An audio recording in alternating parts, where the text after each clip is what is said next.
No, znotraj policijskih vrst pa je bilo glede varovanja srečanja v Portorožu, kot smo neuradno izvedeli, tudi veliko pomislekov. Prvič v več kot 20-letni policijski karieri sem moral varovati tujega državnika, čeprav ne delam na terenu in z varovanjem nimam nikakršnih izkušenj.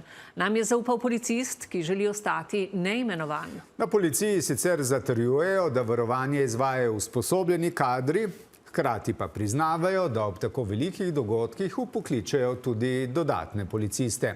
Kaja Kobetič. Predsednica Evropske komisije, francoski in ciprski predsednik, hrvaški, španski, grški, portugalski in malteški premijer ter jordanski kralj. Ne le politično prestižno, pač pa tudi varnostno zahtevno srečanje, po mnenju poznavalcev eno najzahtevnejših letos. Dodam, če tudi na prvi pogled dodobra zavarovano območje, se o tem, ali je varovanje res na nivoju dogodka, sprašujejo kar policisti samim, ki želijo ostati anonimni. Prvič v več kot 20-letni policijski karieri sem moral iti varovati tujega državnika. Nisem policist terenec, z varovanjem nimam nikakršnih izkušenj. Vsekakor ne najbolj optimalna ali pa varnostno zagotovitvena odločitev, ampak ta dogodek je poseben varnostni izziv, da bi pričakovali, da bodo to izvajali usposobljeni specialisti, policisti za varovanje oseb. Ob tem pa so neuradno za volan glavnih vozil, ki med srečanjem tudi v blindiranih, torej neprebojnih in več kot 3 tone težkih avtomobilih prevažajo visoke tuje goste, sedli ne varnostniki, pač pa policisti iz drugih enot. Med njimi denimo iz ljubljanske, mariborske ali kranjske policijske uprave, kar je med dolgoletnimi varnostniki sprožilo začudenje in ogorčenje. Za voznika blindiranega vozila je v dolgih letih uspešnega delovanja naše službe veljalo, da je bil to lahko predvsem nekdo, ki se je znotraj enote skozi leta izkazal kot voznik z nadpovprečnimi vozniškimi sposobnostmi.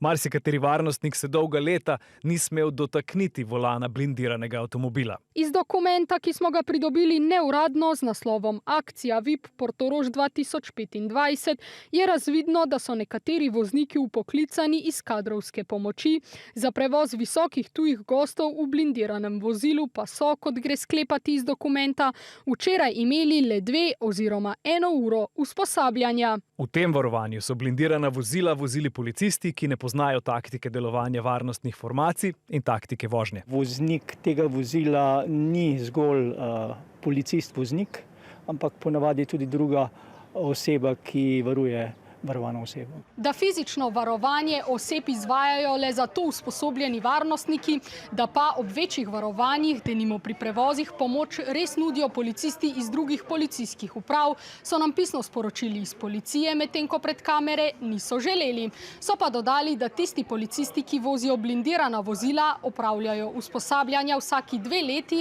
včeraj pa da so se v 1 oziroma 2 urah seznanili z vozili ter taktiko in metodiko varovanja. Nekdanji vršilec dolžnosti šefa policije, ki je sicer prav po nesoglasjih s premierjem Golobom pri organiziranosti varovanja položaj zapustil, opozarja, da policija improvizira tam, kjer prostora za napake ni. Vedno se je gledalo, da so strokovna dela opravljali posamezniki, ki so imeli izkušnje z tega področja. Varnostniki v uradu za zaščito in varovanje težave pri organiziranju sicer vidijo predvsem zaradi novih razporeditev dela, a tudi številke so v rdečem. Po 4-letnem trendu odhajanja iz policijskih vrst se je stanje letos nekoliko izboljšalo, a je število zaposlenih še vedno nižje od optimalnega.